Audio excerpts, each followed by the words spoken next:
Disaster must come. At best, only postponed. Shaolin Kung Fu, to survive, must now be taught to more young men.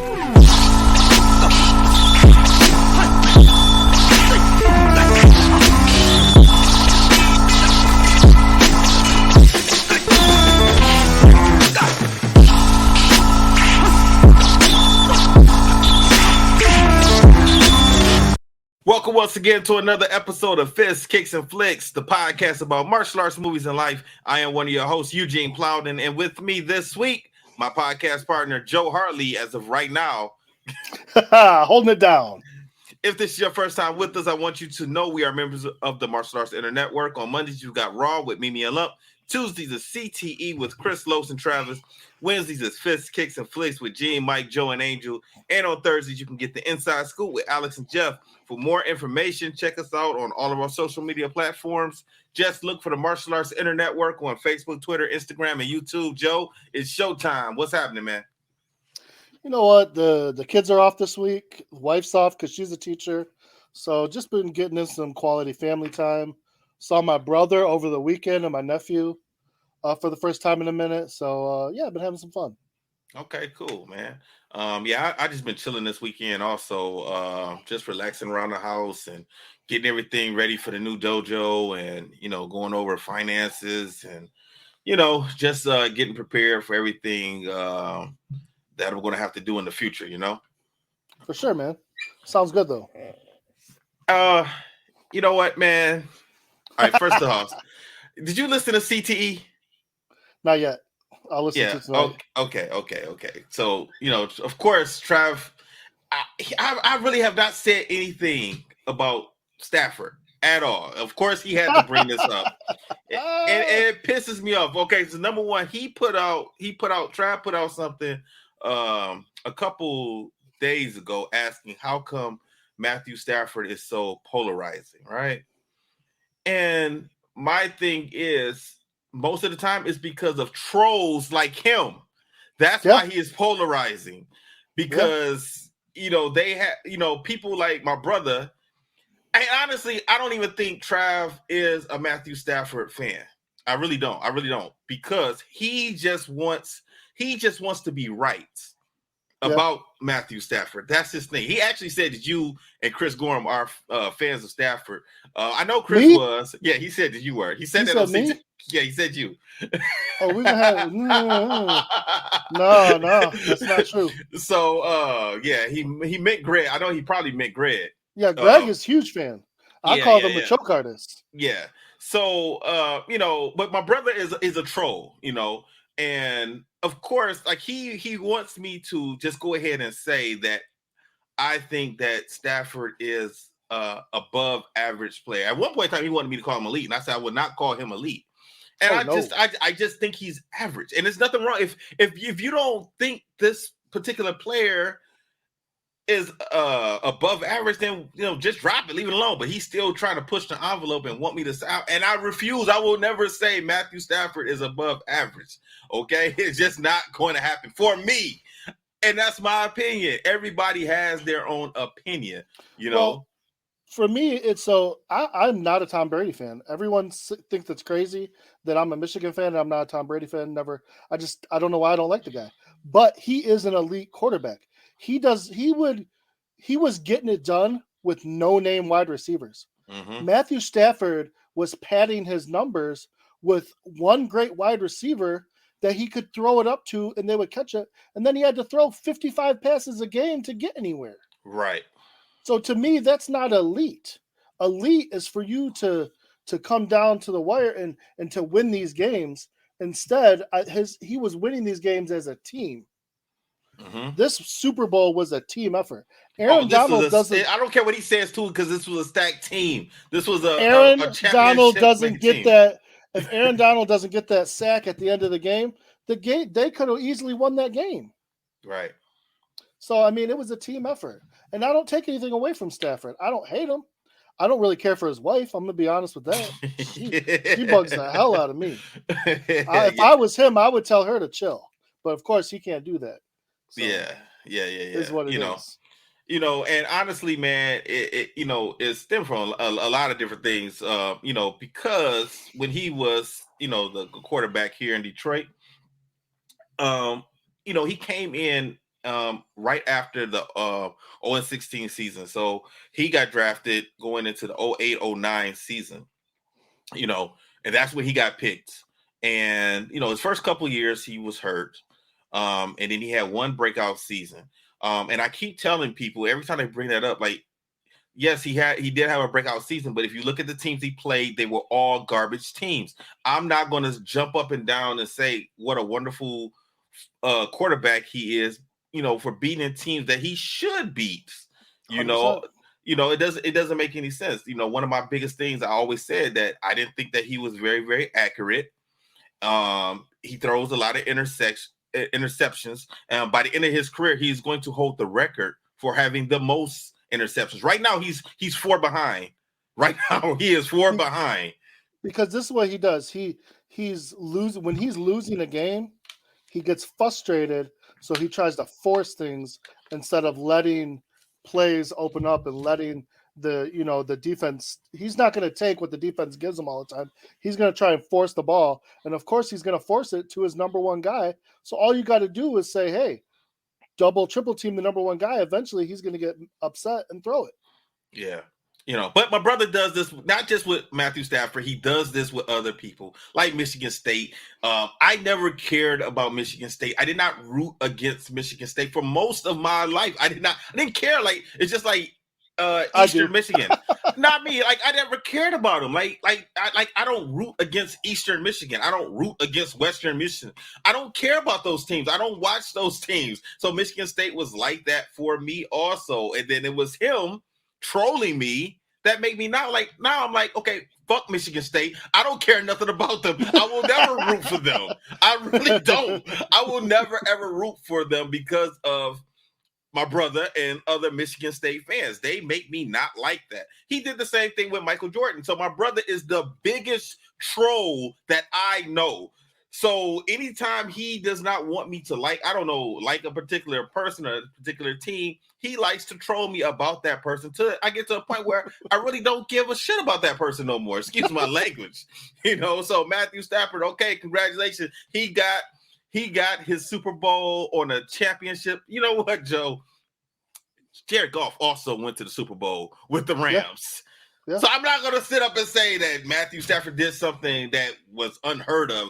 They were already a good team. He made the team slightly better. Yeah, okay, but I agree. Still, it's nothing to jump up and down about. So I just needed to say that because I honestly wasn't going to speak on it, but we needed to fill out this podcast for this week and this movie that we're talking about this week. I really don't even want to talk about it. I really don't want to talk about it. Are we going to Street Fighter this movie? Everything but. I'm not going to do that because I want to speak on some things. I think it's funny that Angel picked the movie and he is not here right now. I guess he will join us shortly. I texted him and let him know. Yeah, he just texted me back. His computer died. He's getting on. I don't know. So what are you going to do? Get on from a phone? I don't know. All right. So anyway, Angel will be with us shortly, and Mike probably is not going to get on, especially after we told him what movie we're going to watch.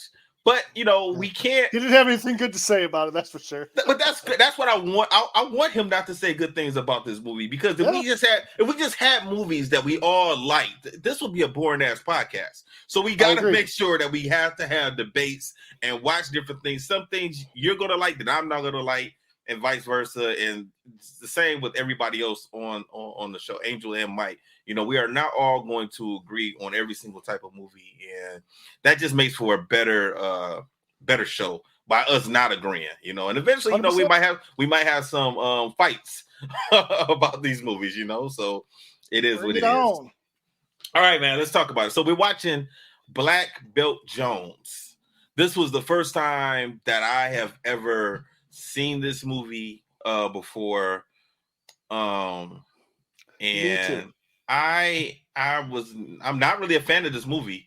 If this movie could not be made in 2022, Nope. Not like this. What's up, Bugs? What's going on, man? What's up, man? What's up? We already in the show, man. We already going. We recording. Yeah, we talked about you a little bit, brother. So we just now starting to talk about the movie Black Belt Jones. Like I said, this is not a movie that it cannot be made like this in 2022. Never. No way. Never. I mean, just the language and man. I already said this movie can absolve me of all my past transgressions. Man, and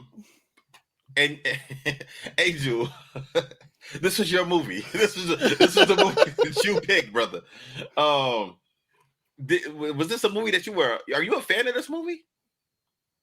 No. Okay, all right. So okay, I'm a fan of Jim Kelly. Oh, Jim Kelly's great. Yeah. So like Enter the Dragon, he was fantastic. That's one movie. That's one movie. To be real with you, like I'm just a fan of Jim Kelly, and like I don't know how to explain it. Like this was like his only other movie that was like a hit, if that makes sense.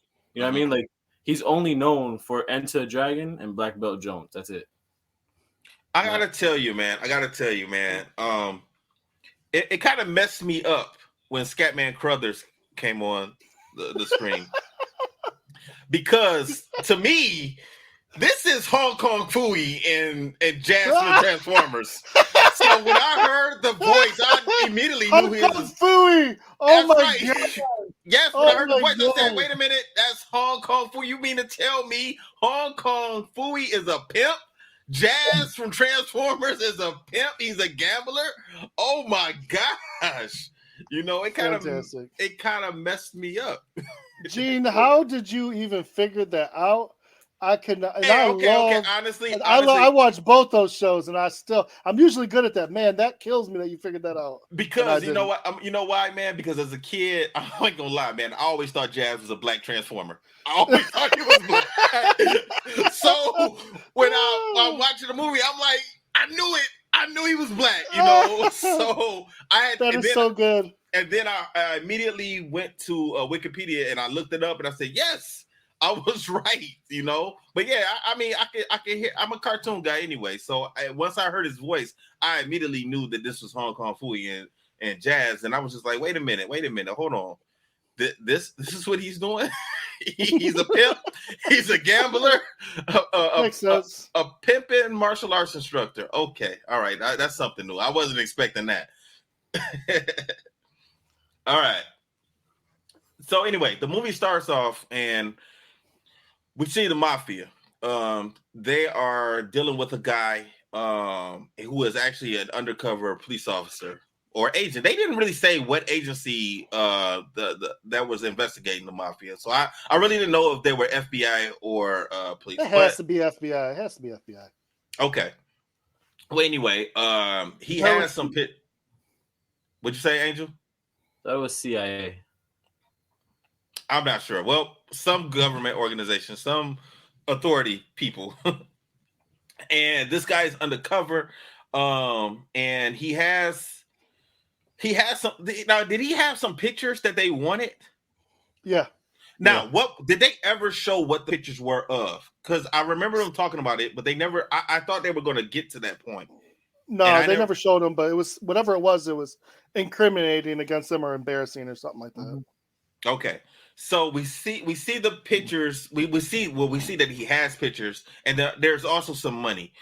There's a lot of money also. Do we know how much money they were like in a winery? That's where they were at. They were at a winery, and one of the drums, there was a bunch of money in there in these pictures, right? Was there a particular amount of money in there? Do you guys know? No idea. Only reason I asked that is because later on in the movie we see Black Belt Jones and Sydney go to this winery and they get money. They had to get a certain amount of money. They had to get like $250 million, and they went there, and it didn't seem like they were going to take all of the money. So we just saw them taking some money out, and then they end up leaving. And when they left, they had these little bags, and it did not look like all of that money was going to fit in those little bags that they had. So that seemed a little weird to me. So I didn't know if you guys knew. There's a lot of stuff weird in this movie. Yeah, there's a lot of stuff they just don't explain. Like the next scene. So, so the mafia is talking to this undercover agent. They ended up killing him. They found out that he was an undercover agent or something. Or he could have been a rat. They knew something wasn't on the up and up with this guy. So they ended up killing him. And he had a watch that had a recorder in there. They end up breaking it. The authorities are listening to this whole conversation, and then they know that their guy is pretty much done at this point. Now, the very next scene, we see some guys talking, and then we see Black Belt Jones is like in the audience, and he's listening to them. What was this scene about? Because I've watched this a couple times and I do not understand what was going on right here. I had no idea. Okay. He just starts fighting everybody. Yeah, because he goes outside, and these guys that look like we're on a TV show or something, they step outside also, and then there's some Chinese guys getting ready to shoot these guys for whatever reason. And I guess when Black Belt Jones steps out, he noticed the Chinese guys with the guns, and he just attacks them. He beats them up. He's throwing them through windows. He's taking the guns away from him, taking the knives away from him. And these guys are just standing there watching all of this. He's like, when he started fighting, he was like chopping people. But it was like it wasn't even a chop. It was like a slap fight chop. It was weird. Listen, it was driving me crazy. And then we get Batman sounds. Yeah, we did. Batman sound effects are killing me. Go ahead, Angel. Don't hate on the chop, because I'm gonna tell you now. I was at a tournament one year, at a NASCAR tournament, and two Kempo fighters were fighting, and someone did the chop, and he scored a point. The chops are okay. There's good chops and there's bad chops. Okay, if he would have been, but it was like a slap almost. It was weird. Because I'm okay. I don't have a problem with a good chop, man. Okay, a good ridge hand, a good across the band. But like his were more like he was slap fighting. It was weird. It drove me crazy. That's Black Belt Jones. And then he kept trying to do Bruce Lee, and it was just the whole thing was crazy. When I saw him trying to do like the Bruce Lee, and he was doing like the faces and noise effects, I thought of Bruce Lee Roy. That's what I thought too. Instantly, I thought of The Last Dragon. I don't know why. Yeah, I mean, I get it. Because but I would assume if you were a martial artist back then, with Bruce Lee being the most famous martial artist at that time, Hollywood would want you to imitate him in some form or fashion. So I get it. Now he takes a gun from a guy, and he shoots at a guy that's running away and shoots him in the butt. I was like, you can't shoot at somebody that's running away, And they did not explain this. Was he an officer also? That was never explained to me. It seemed like he was with the FBI, because we later see him in the office with them, but he never ever says that or shows a badge or anything. Never. I mean, never. He doesn't carry a gun. He doesn't have a uniform. He doesn't have a badge or anything. So I'm wondering if he was just like hired help. I don't get it. I don't know. Especially since he was talking with one of the guys earlier, and the guy, I think his name was Toppy. He was thinking about quitting teaching. Yeah. And Black Belt tells him, well, I know you don't want to go back to being a parole officer. You get to set your hours, So he pretty much told him to shut up and stop complaining. So I was thinking like, okay, he's probably not an officer either then. Like I didn't get it. It seemed like all of these guys were working at this karate school together, so I don't know. It was some pretty bad writing or either pretty bad editing. Yeah, a little bit of both. Okay. So we see Black Belt. The next scene we see after he beats up these guys, none of this is explained who these guys were or who they were trying to kill. None of that is explained. Nope. The next scene we are in an office, and it seems like we are there with either police or FBI or CIA, whoever. They're talking to Black Bill Jones, and they want him to try and get into the winery. Is pretty much, and he says it's pretty much it's like a fortress. I'm not going to try and get in. It's too hard. They want to talk him into doing it. I wouldn't have did it either. No. Hey, imagine They said it was the fourth agent they lost. Yeah. Hey, imagine he would have been like, "Nah, I'm not doing that. Y'all see what happened to me and Into the Dragon? I ain't doing that again. we ain't going into no fortresses that are too hard to penetrate. No, not at all. Now, Joe, talk about what the mafia were doing in this movie. What was their plan? What were they trying to accomplish? Were they trying to make counterfeit money? Mm-mm. Do you know, Angel? So I thought they were trying to like. It had to do with Papa Bird. They were trying to buy up some property. Yeah, trying to buy it because his karate school was standing in the way of them acquiring like a whole nother space, and that's what they need the property for. They never said. Probably for They I think they wanted to hold on to the property because it was going up in value and over time it was going to go up in value and it was going to be worth millions of dollars. So they were trying to get the jump on that. And they wanted this karate school for that. I think they were buying up all of the other areas, all the other surrounding areas, and they wanted that spot also to complete it. But so that was the main thing that they were after. So then the next scene we see we get introduced to Pop Bird, who is Scatman Crothers. We see his school. Man, when I saw his school, I said, "Man, that is a small school." Like I don't know. It must be us being around COVID all the time because now that's all I could think was like, I got to space out. There's so many people smashed into that little area, and they weren't throwing any kicks. They were just, working on their blocks and stuff. What did you guys think of this school and Pop Bird? Honestly, I'm gonna be real with you. Listen, I'm gonna be real with you. At first, I was more lost that everybody had a brown gi. Like, I was like, not one other person wanted to have black or white. It was just straight up brown gi. Everybody had an afro. Well, the one kid, Quincy, he had on a black gi. He did, but I feel like that was only because he was like the like a senpai type thing. But okay, I was like, this don't make no sense. I hated the way he was counting. It was just driving me fucking. Oh insane. yeah, that was driving me nuts. And they just were doing that same thing over and over again. Like, they were. I was like, it was weird. At then first, we had them two girls outside making fun of them.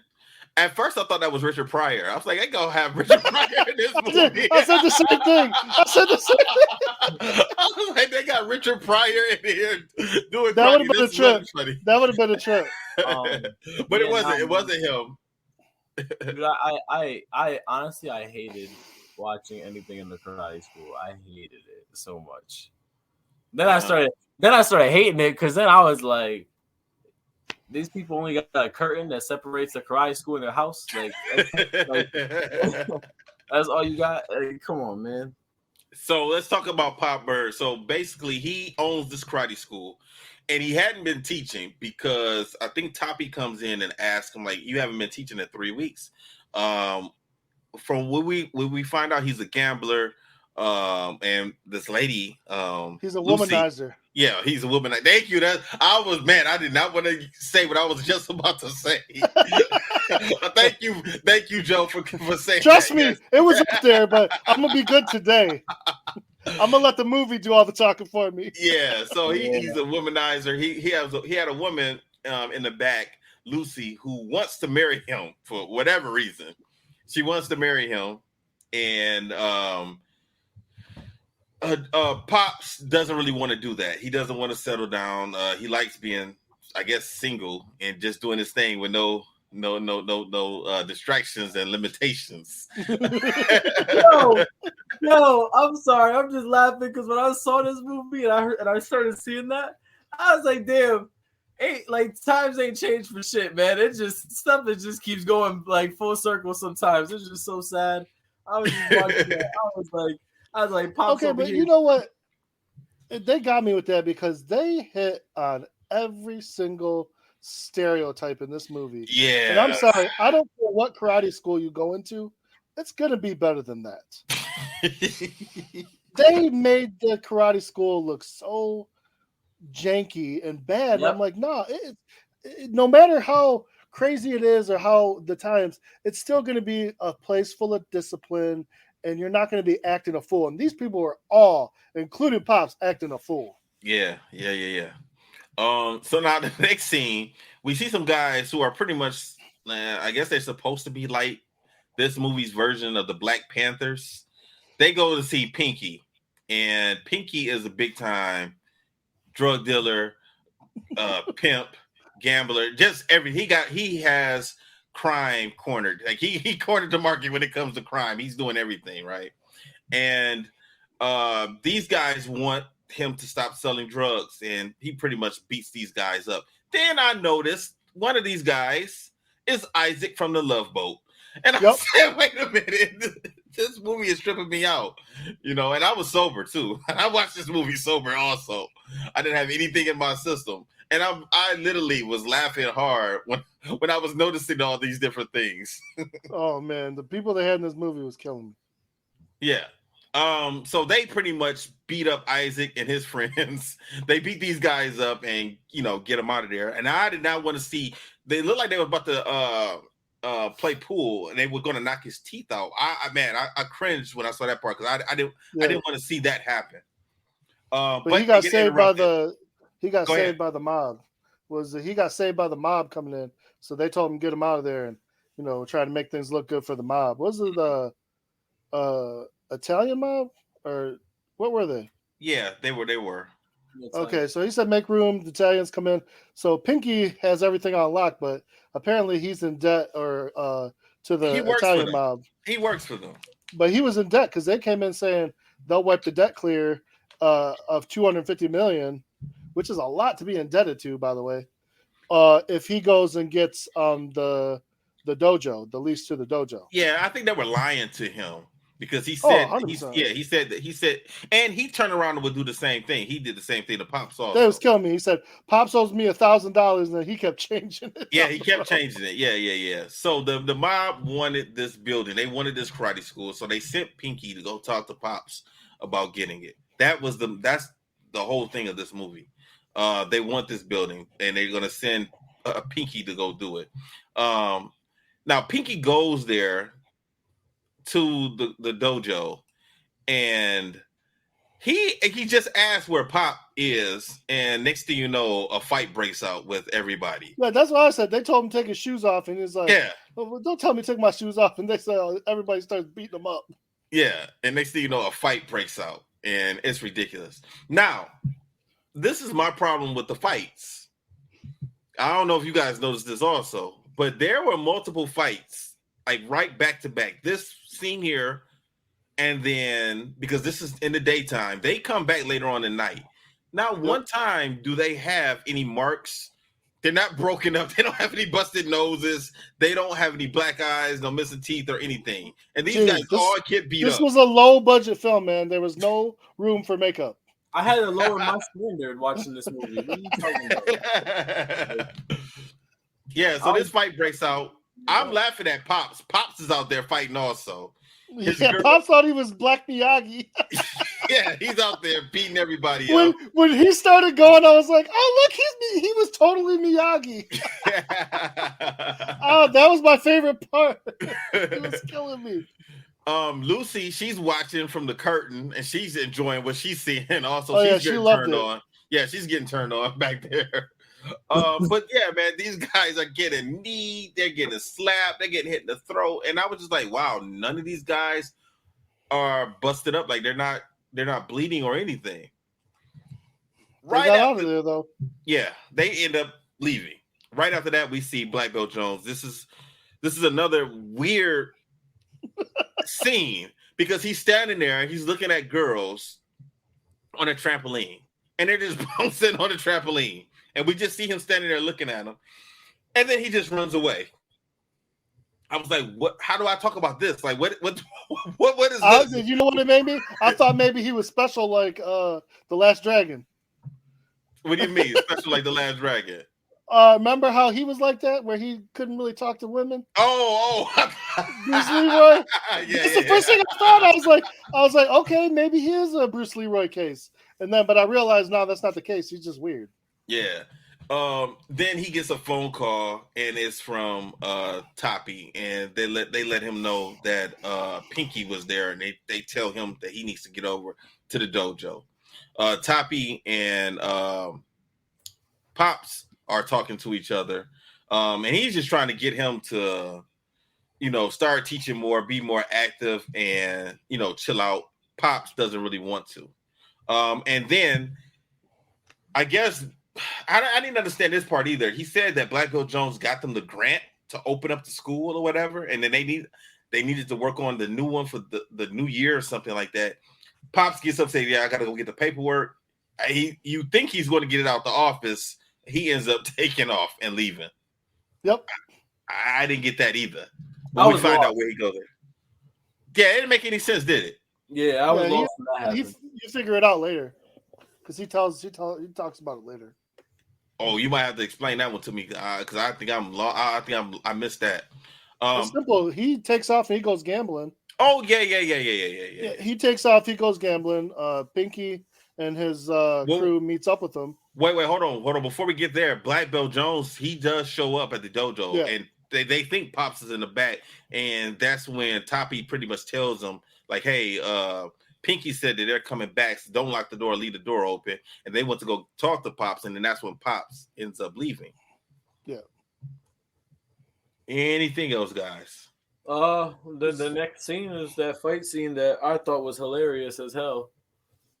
When they were turning the lights on and off? Oh, he said every 3 seconds, do it. What the? Yeah, so Pinky and his crew do come back to the dojo, and Toppy and Black Belt Jones are waiting for him.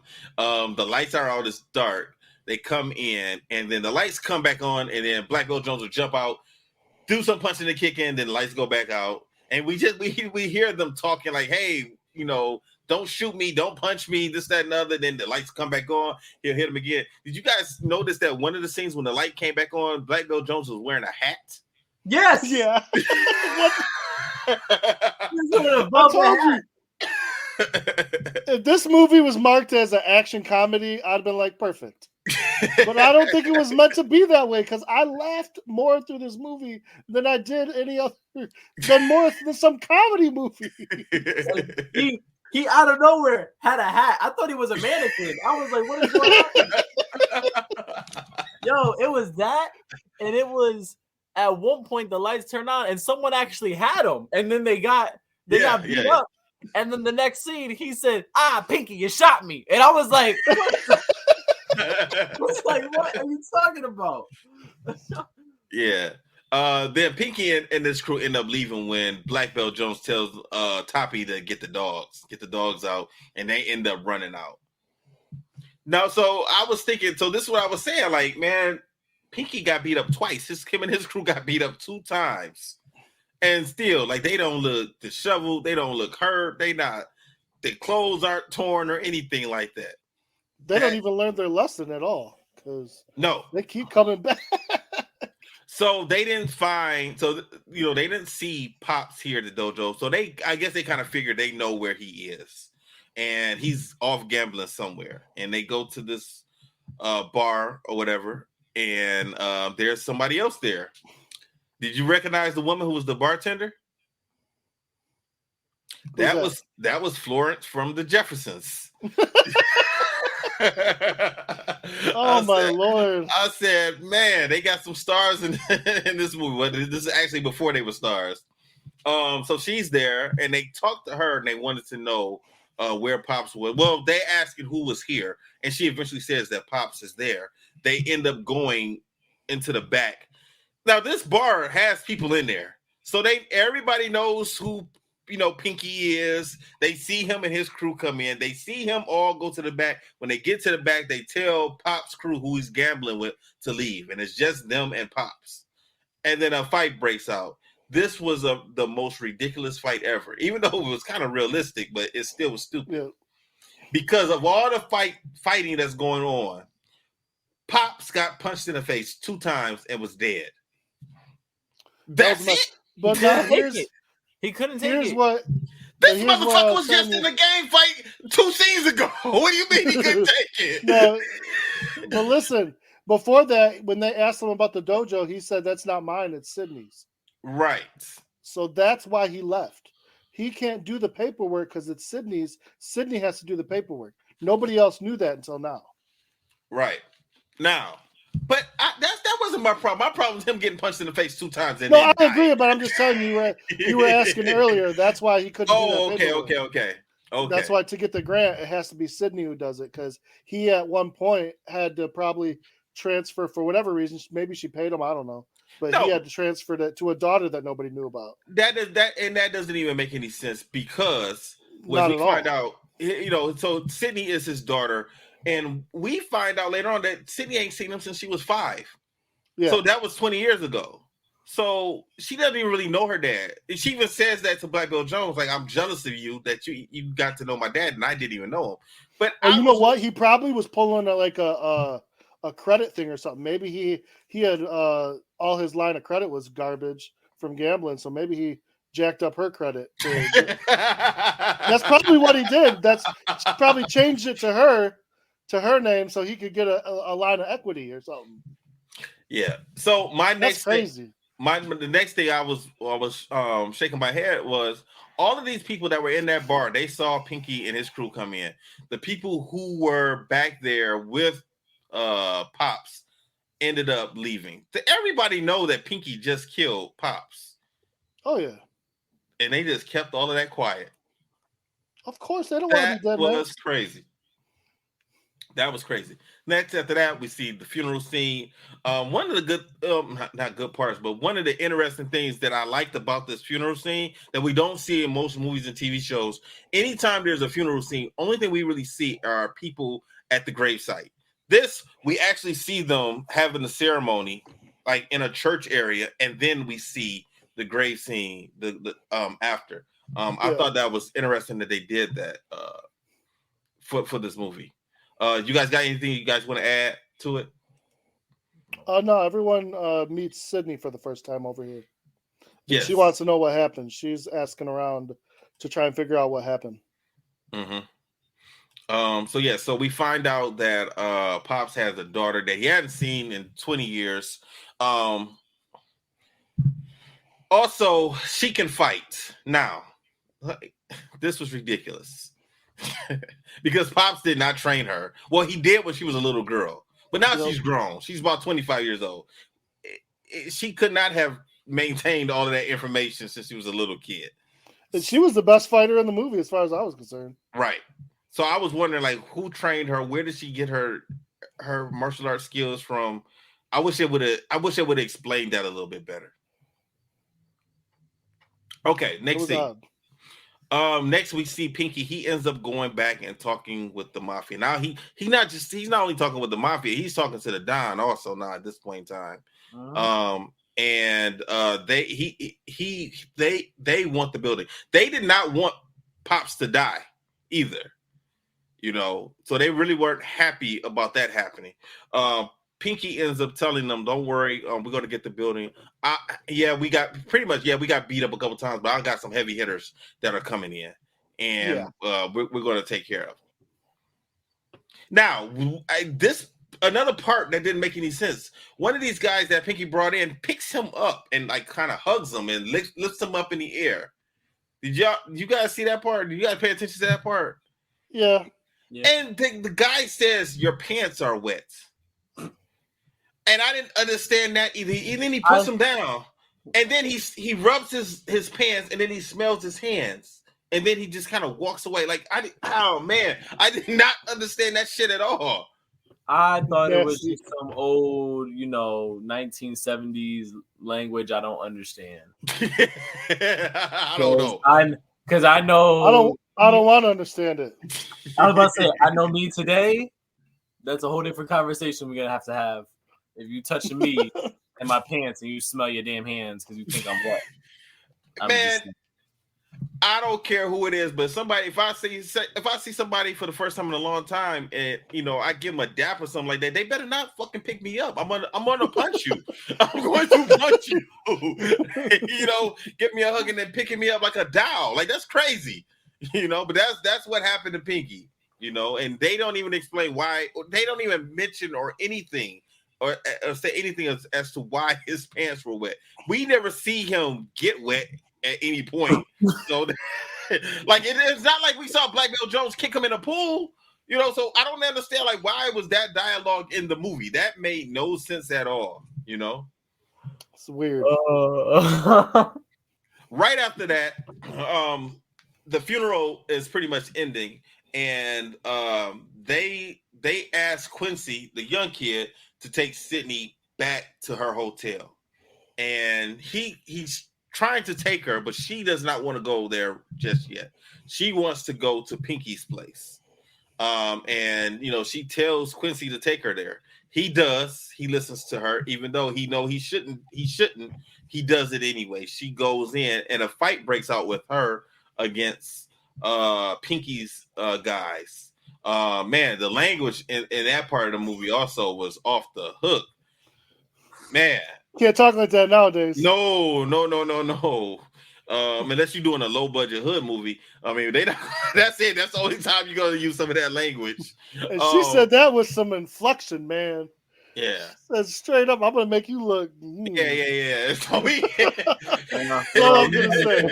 No, I'm not going there. You might get canceled. You already got Nope, I'm done. That's all I'm gonna say. You and HR in a good spot. She said it twice. And I was like, she did. What? And it's such a different world. Yeah. Nowadays, like, dang. Yeah.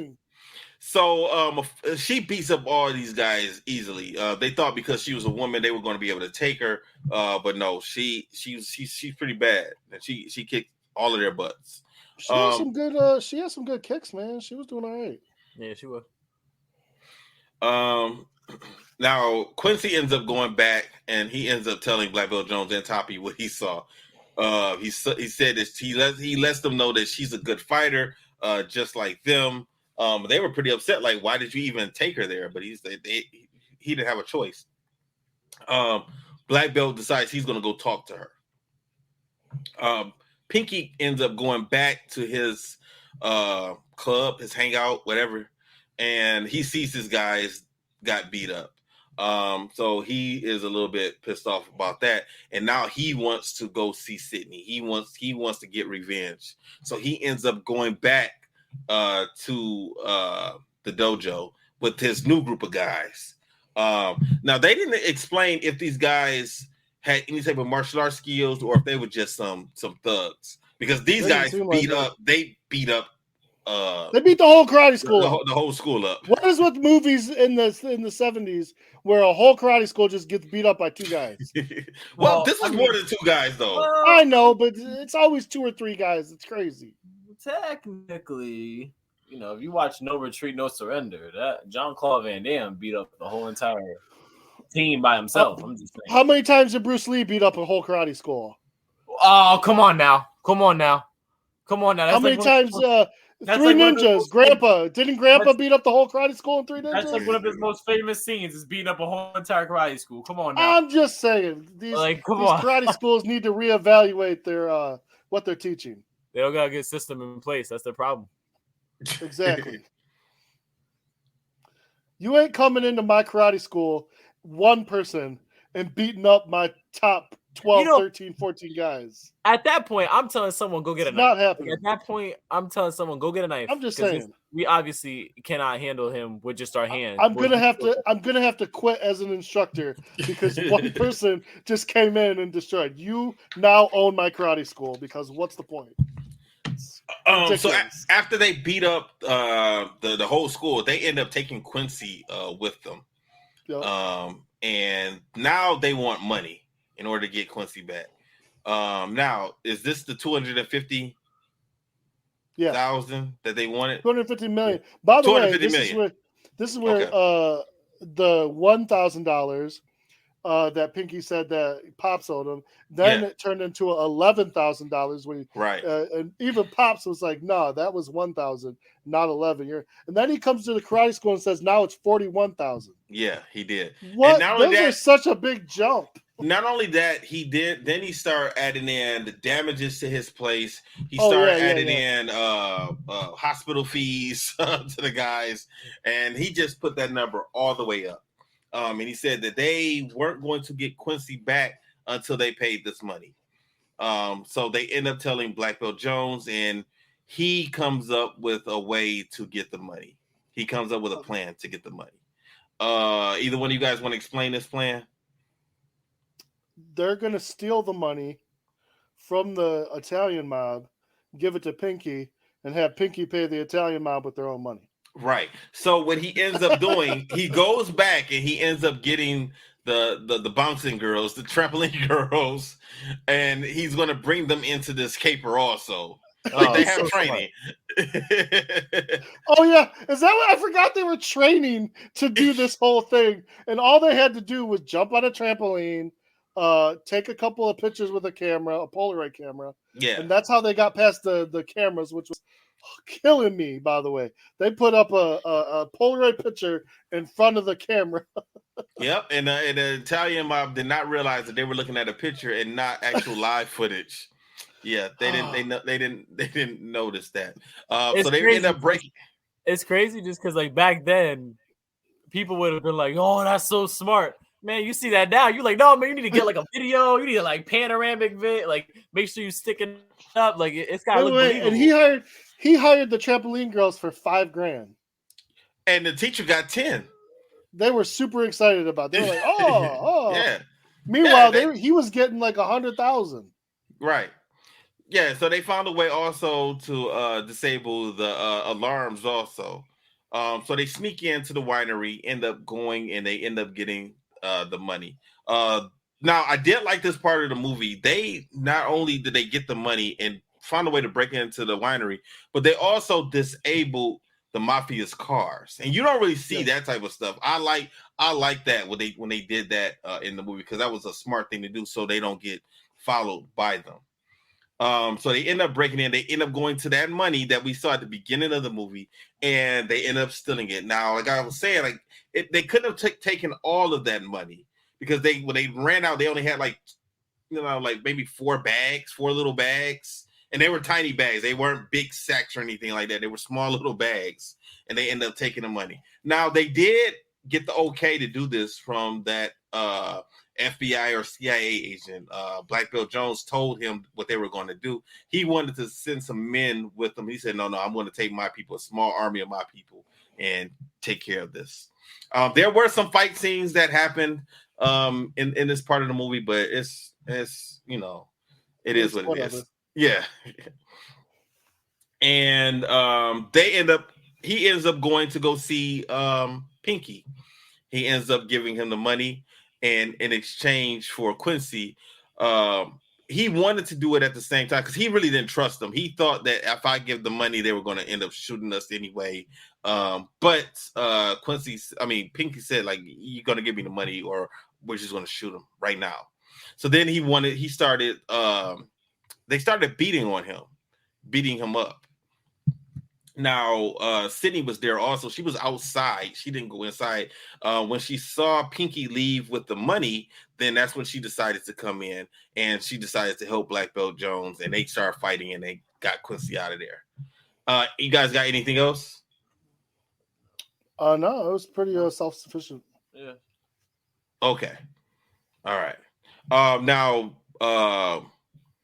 that wasn't really good for Pinky, because when he goes to the mafia and he gives them the money, they pretty much say, like, yo, this is our money. You're paying us with our money. So they're about to hurt him for doing that. And then he realized, he tells them that Jelly, one of his guys who's fact that he's not doing no jumping. Did they say anything about jumping? Did I miss that? No. No, I don't think so. So okay, so I didn't understand why he brought that up. He's like, can you imagine? He's like, Jelly's not going to do any type of jumping. If he jumps, he's going to go in the opposite direction. I didn't get why they brought that part of it up in the movie. I missed that. Yeah, I got no idea. They must have figured out something about the girls jumping in the trampolines. I guess I don't know. That So his people end up getting beat up by Black Belt Sydney. I can't even remember if Quincy ended up jumping in and helping out on that fight. Also, I can't remember. And then this next part just got stupid. This was just wasted time. They didn't even need to have this part of the movie. We see Sydney and Black Belt Jones starting to have a connection with each other, and then this weird music is playing in the background, and we see them chasing each other and running around, and I don't know. I mean, they're saying some inappropriate things. Junk. Yeah, they're saying some inappropriate things. He was talking junk. It was just stupid. I hated the scene. It made no sense. It was dumb. It was pointless. They were just running around popping balloons. It was just stupid. And then eventually they go into a tent, and we're left with our imaginations about what happens in this tent. Next scene, we see them at their house. Looks like Black Belt Jones is working out or something. Sydney is there. And then next thing you know, they realize that the Mafia and Pinky have arrived. I think Black Belt gets ready to call his connections in the FBI, and he lets them know that that he's surrounded and he is going to leave, and I guess bring them to wherever they were at. They were going to try and meet up with them or whatever. And then they jump out. They end up leaving. They carjack somebody. Yep. They take this couple's car and they drive away. Yeah, the chase scene. That's just what this movie needed. A nice chase scene. Yeah, this was pretty stupid. Also, it wouldn't be right without it. Whatever. Where this movie was going, weird. There was a chase scene. Somehow Sydney's panties got thrown on the car. Yeah, she didn't have enough time. She didn't have enough time to put her panties on. That was stupid. He goes, you don't need these. Whoop. Yeah. And then the guy in the car, what did the guy in the car say? He goes, he threw his panties at us. I don't think they're his panties. Yeah. Like those panties would have actually flew all the way back to the car and landed on the windshield. Like that really happened. Those things would have been right on the side of the road. Landed on the squirrel's head or something. Like that would never made it. They go into the car wash for whatever reason and break the car wash, and everyone's in a big soapy mess. I don't know. Somebody had a vision, and it just got lost. Yeah, this ending of the movie lets me know that whoever wrote it, produced it, directed, like they was on some stuff. Like they were taking some stuff, man, when they came up with this ending, because this ending did not make any sense. I think they were just trying to do too much. It's like you see a dance flick, right? And they're all outside dancing in the rain, and it's cool, and it's like, okay, but that doesn't necessarily work for martial arts. Like a soapy, sudsy car wash fight scene there's nothing. It was weird. It was just odd. And then they started beating up these guys one by one, even though they're outnumbered. It's just Sydney and Black Belt. The rest of the crisis was not with them, and they beating these guys up one by one. And when they beat them up, they throw them in a garbage truck. And I didn't understand why they just didn't get out of the garbage truck. Like they didn't tie you up and put you in there. They didn't handcuff you. They just she didn't crush him.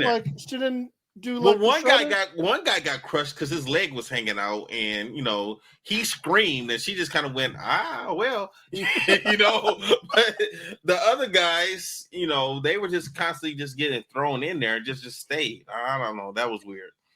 The whole thing was weird. Yeah, so that was pretty much it. They throw the Mafia in the garbage can.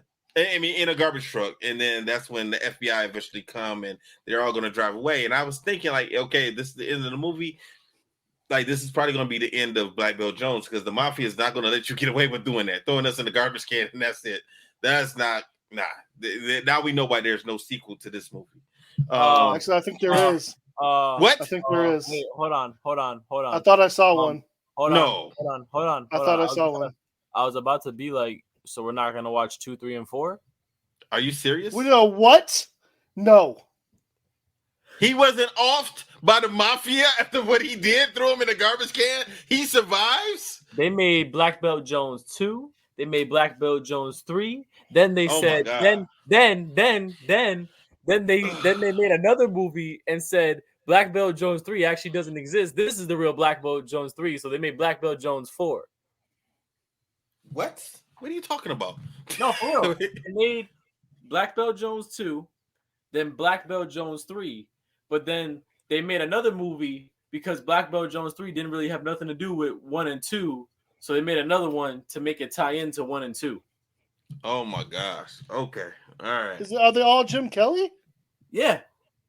Oh, wow. They just have like a different name. So like Black Belt Jones 2 is not called Black Belt Jones 2. What's his name? Black Belt Brown, Black Belt Turner, Black Belt Green. Like, what the hell, man? Come on. Black Belt Jones 2 is called like it's called like Red Dragon or something. Oh, okay. So the name of the movie is not Black Belt Jones. It's just, No, it's just no. a different name. No, Okay. But when you read the summary, it says the sequel to Black Belt Jones. Oh, okay. I So, got like, you. And then it's like, and then I think they came out with like another they like redid the version and called it Black Belt Jones 2, but like the original name is like Red Dragon or something like that. Oh, That's a hot mess. okay. I mean, All the right, the movie was a hot mess. What do you expect? Listen, if y'all want to laugh, watch this movie. I get just watch it, check it out. It's all over the place. What did you guys think of the martial arts in this movie? Oh, it was garbage. Yeah. Okay, I'm gonna be honest with you. Okay, y'all gonna hate me. Y'all are gonna hate me right now. Okay, hold on. I'm just like, okay, so it's called Black Belt Jones, then the Tattoo Connection. Oh my God. Wait, let me finish. Let me finish. Hold on. Let me finish up. No. Let me Angel, finish. you're fired. Let me finish. Angel, you're fired, Angel. Let me finish. Black Dragon's Revenge. Oh. And then comes 3 the Hard Way. Okay, I heard of 3 the Hard Way, but I did not know that I was associated with this movie. All of them part of Black Belt Jones. Okay, all right. Hey, let's move on. So, what are we watching next week? What are we doing next week? Not my turn. Yeah, I think you guys are done with me picking movies for a couple weeks. Whose turn is it? Whose turn is it? That's probably Mike's, but he ain't here. Mike, God bless Mike has not been here for the past 2 weeks. Because I would have got put on like administrative leave. But like I told Joe earlier when we started the show, like it's good for us to have different opinions about the movie. It's good for us to argue for getting views, especially if Trav cuts these up and seeing us debate those. That would be good for our numbers. So I don't mind that. I'm gonna be honest. I'm not saying that I liked Black Belt Jones. I'm not saying I hate it though. If that makes sense. Like I feel like, look, if I was alive at this time, I mean, in a particular age, I probably would have enjoyed these movies because there were no other black martial artists on film at that time. That's where I'm going with this. So my thing is like I'm not gonna throw so much hate on it because of the road that he paved. Right, black martial artists, right? And that's what I told Melissa too. That's my thing. Like in all seriousness, did I agree with the shit that was being said in the movie? With the way we are, absolutely not. I can understand why it was back then. Absolutely not with how it is now. I do not agree with a lot of the things that are being said, but I gotta just look at he also paved the way for The Last Dragon, for certain movies to even be made. I mean, shit. Ron Van Cleef ended up doing a movie based off of Black Belt Jones. You know what I mean? Come on now. It's like he did pave a way for just black martial artists in general for us. So it's like one of those like weird situations, man. And like, you know what? Who's to know? Like they probably gave him the script. He probably hated it, but that was probably the best he could have got at that time in Hollywood. You know what I mean? Yeah, you don't know. yeah, like yeah. that could have been his thing. All right, I feel you. Yep, I said the same thing to Melissa when I was watching. When she woke back up, because she watched. Oh, she started watching. She went to sleep and then she woke back up. Oh, Wait, Joe, you got something for us to watch next? I mean, I got a lot of stuff. I'm looking. Name up something. 90s I'm not gonna. I'm not gonna shoot listen, it down. with the way so. these past 2 weeks have been, we can't be picky. Just go ahead. Well, this one's. I got a lot of Van Damme stuff. I like What that. haven't we watched? Double Team, Maximum Risk, Time Cop. What's Double Team? I never saw that. I never seen any of them though. But Double I- Impact Van- was a double team. Van Damme plays himself as a twin. Oh, Double. was that Oh yeah, I remember that. Double Impact. Double Impact? Oh no, Double Impact. Double Team is with him and Dennis Rodman. Yeah, double team. Oh, I know what you're No. talking That's Let's not Double a good Impact. movie. Oh, It's shit. not a good movie. about. No, I'm vetoing You it. want Double to team. see double Double team. team? You want to Double see team. that?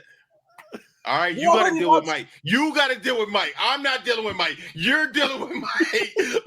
That's it. Angel said it. Okay, here we go. All right. 1997. All right, so Double Team, that's next. Okay. He was at the height of his cocaine career. Oh, we about to watch this. All right, I'm about to end it right there. Everybody stay safe, stay strong. We'll holler at you guys next week, and I'm about to play our music. Disaster must come. At best, only postponed. Shaolin Kung Fu, to survive, must now be taught to more young men.